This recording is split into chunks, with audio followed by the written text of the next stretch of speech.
This will probably be unpopular, but I wanted to create it because I know it works. Most people want fulfilling connection. They want that lasting love story. But the truth is that most people don't actually talk about what it really takes to create a thriving relationship. I so wanted to know what were the truths about what creates lasting love that in my late 20s, I jumped in an RV with my best friend and we spent years traveling the country interviewing America's greatest marriages for their secrets for what makes love last. And I'm so glad that I did because they gave me a clear picture of the harsh truths as well as the beautiful benefits of what it takes to create and experience lifelong love. And now, after being married for 15 years, I wanted to consolidate some of these and today bring you the 5 harsh but powerful truths that can transform your love life for the better. These might be tough to hear, but I promise you, once you see them, once you practice them, your relationship will never be the same again. So let's dive in. The first harsh truth is that love alone is not enough. Love isn't going to get the job done. Falling in love is easy. It's staying in love that takes the work. Often what happens is that people stop doing the things they were doing in the beginning of the relationship, at the end of the relationship, and that's why the relationship ends. Because here's the truth. Love, while it's the foundation, it doesn't actually become the structure for the relationship that keeps the relationship standing. A thriving relationship requires respect. It requires trust. It requires effort. It requires shared values. It required a shared vision, not just feelings. Feelings come and go. Feelings are like the tide. Feelings follow what you're focused on. If you're focused on how bad things are or how the person's not showing up, you're not feeling in love with that person. But love being a decision for how you're going to show up that day with respect, with trust, with effort, with energy, that then drives the feeling of love and keeps it burning. When you love someone deeply, but you don't respect their boundaries, the relationship will become toxic over time. A couple may be passionate about one another, but if they can't communicate or they're blaming each other or shutting down, the love alone isn't going to sustain them. I love John Gottman's work around this, showing that successful relationships, they're built on friendship, mutual admiration. In fact, he has an entire book called What Makes Love Last, and it's on one topic. What makes love last? What do you think it is? It's trust. Amazing. Trust. Because what is trust? Trust is the effect of mutual respect, great communication, agreements, friendship. It's all of that creates this foundation of trust. Falling in love is easy, but staying in love, that's the thing that takes work. Love is like this spark that we have, right? But it's the commitment, it's the effort. That's what keeps the flame burning. The second harsh truth is that you're teaching people how to treat you by the treatment that you allow in your life. The treatment that you allow becomes the standard by which other people will treat you. In other words, you're co-creating the experience that you're having. If you're experiencing poor treatment, you're co-creating that. It's because you haven't made a decision from a place that eradicates that kind of treatment in your life. This is what I mean. If you let disrespect slide, the person's going to continue to disrespect you. Or if you overgive without boundaries or taking care of yourself, you're going to attract partners who take advantage of that. On the other hand, if you communicate your needs with confidence, then you're going to attract partners who honor them and who also communicate their needs. If your partner consistently cancels plans at the last minute and you never address it, they're going to learn that your time isn't as important, that you just don't care. And so they're going to be way more lax about whether or not they're going to meet the time that they've agreed to. Or for example, if your friend repeatedly speaks to you in a way that feels hurtful or disrespectful and you never say anything, you never push back, you never hold the line, then they're going to simply assume it's acceptable. That's going to continue. People respond to the boundaries you set if you enforce those boundaries. Otherwise, they're going to assume that they can treat you with whatever behavior you're allowing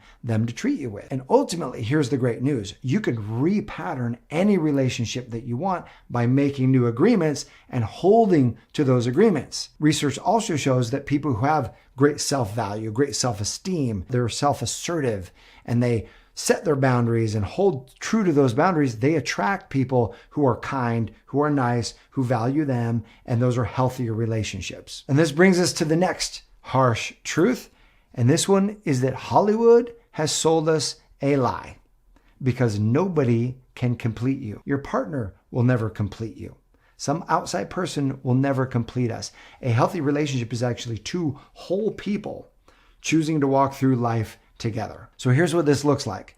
It's your partner shouldn't complete you. They should be adding to the happiness that already exists. They should be amplifying the completeness that you already are, not be the source of the happiness. Happiest relationships come when two happy people actually who are secure in themselves come together first. If you enter into a relationship expecting your partner to fix your loneliness, like they become the thing that actually makes you non-lonely, or fix your low self-esteem, or fix your unhappiness, what we're doing is we're putting an impossible weight on them. The source of the low self-esteem, the source of the unhappiness isn't outside of us. It's inside us. It's where we're directing our focus. It's the meaning that we're making out of life. And here's the other thing, and one of the biggest lessons. Your partner's happiness is not your responsibility.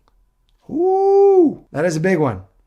One that took me years to get, and I still work on it because I want my partner to be happy. And I know that I can do things that can influence that happiness. But if she's unhappy, if she's going through something, if she's going through a phase where she's just really having a tough time, it's super important for me to disconnect my responsibility for her happiness, because that's not my responsibility and it's not your responsibility for your partner's happiness. Our partner's fulfillment is their own job.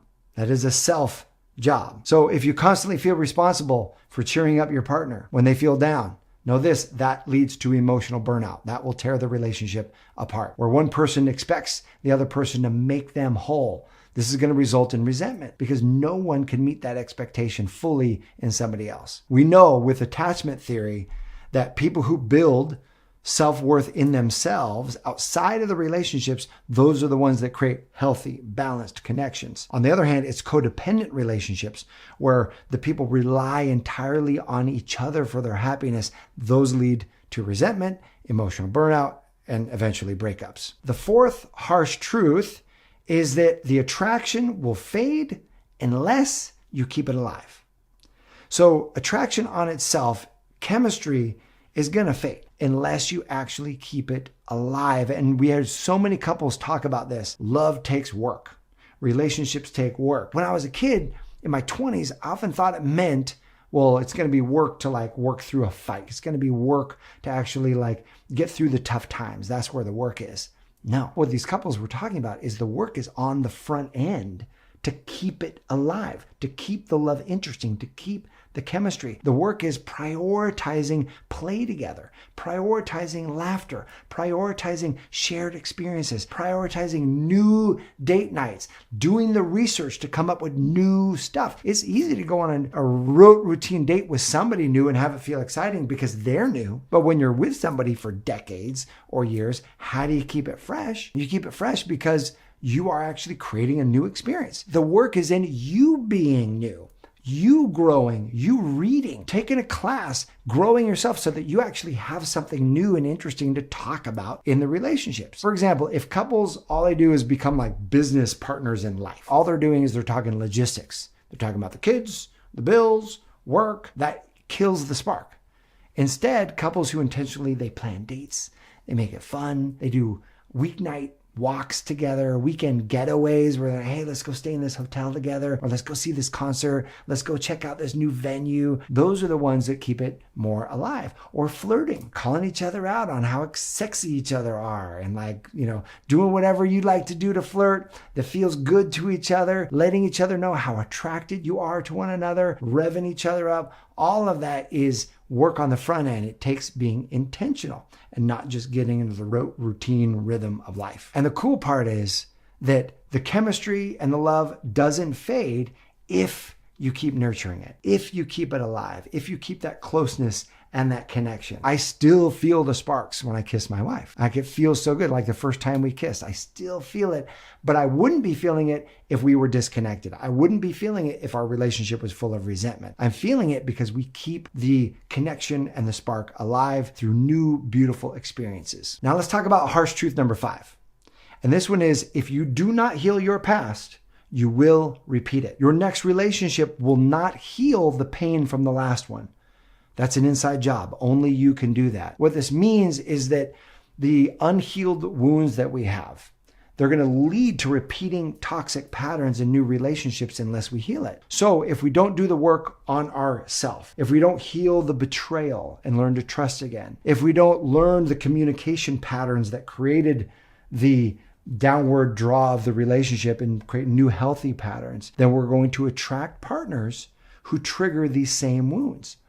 The healthiest relationships, the healthiest love starts with self-awareness and actually doing the work, right? So for example, if you were in a past relationship where your trust was broken and you find yourself anxious and suspicious in a new relationship, even if your partner is trustworthy, you're going to create a toxic pattern there because you haven't healed from the past wound. If you grew up in a household where you're feeling unworthy of love, you may subconsciously choose partners who actually reinforce that belief, repeating that cycle of feeling unseen, unappreciated until you actually heal that place in you that knows you are fully worthy of love. What we know about attachment styles is that unresolved trauma leads to repeating unhealthy relationships, unhealthy dynamics. But what we also know is it does not matter how intense the wounds are or how long they've been there, that if you're willing to commit to doing the work, you can absolutely heal those parts of yourself, break free from those patterns, and create what it is that you want. So some great questions to ask yourself to help illuminate what these patterns might be is, what patterns have shown up in my past relationships? Or what wounds am I still carrying that might be affecting my love life?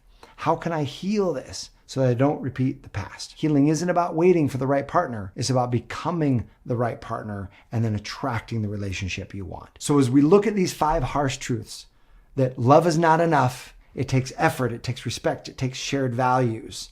Number 2, that you teach people how to treat you by the boundaries and standards you set. Number 3 is that nobody else is going to complete you. You are already whole. Number 4, that attraction fades if you don't nurture it. You keep it burning, keep it alive. And number 5 is if you don't heal your past, you are going to repeat that past, and that the growth starts with you. So know this, the best relationships, they're not perfect, but they're built on growth. They're built on respect. They're built on 2 people choosing each other every single day. So I hope these harsh truths serve you. My question for you is, what are some of the harsh truths you've learned about love that help you actually create a more thriving relationship? I'd love to read those comments. Go ahead and share those in the comment section below. I appreciate you. Here's to your expansive, beautiful love life. Thanks for watching. I'll see you soon.